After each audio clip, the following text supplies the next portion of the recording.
Always tracking, always alerting. This is Storm Team 8. Welcome back to Weekend Daybreak, 5:16 now. Taking a live look now over Allendale, the campus of GVSU. You can see some rain falling.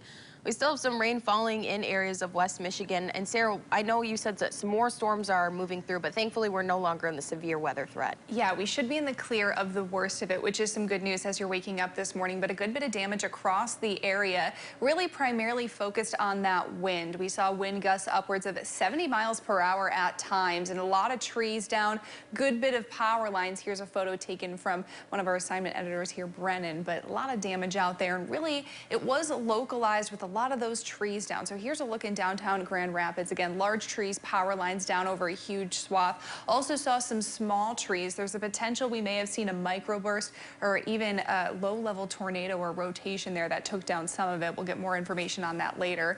Other small trees and large trees really across the area. Hopefully power comes back on here within the next couple of hours. We are still, though, tracking those showers and thunderstorms. Here's a wide view of what we're seeing right now. The heaviest of rain is either up to our north in northern Michigan or off to our east, but we're still left behind with a good bit of rainfall, and there's still more on the horizon as it continues to track across the lake. At the absolute most, we could get a flash flood warning here or there, something we'll keep a close eye on, but none of this looks to be severe at all at this time. In fact, areas down to the south are likely staying dry here for the next few hours, maybe a few spotty showers. Now, we picked up a good bit of rainfall, especially within some of those thunderstorms, nearly 1.5 inches in Grand Rapids, about 1.25 inches in Allegan. A little bit less off towards the lakeshore and down to the south, but Sturgis saw more than 1 inch as well. Big Rapids coming in just below that 1/2 inch. So as mentioned, these showers and thunderstorms will continue to persist, but I don't suspect that they'll turn severe.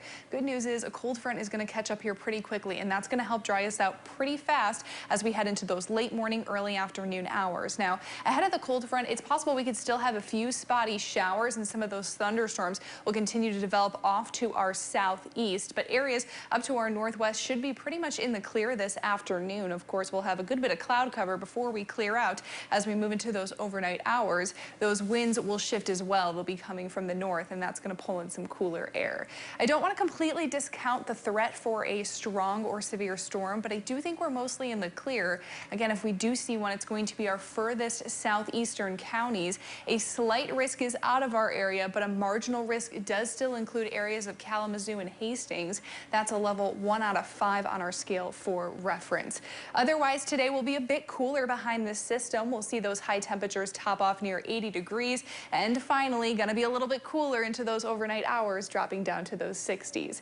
There's that moisture that we saw yesterday. Here's the drier air making a return from the north behind that cold front as mentioned.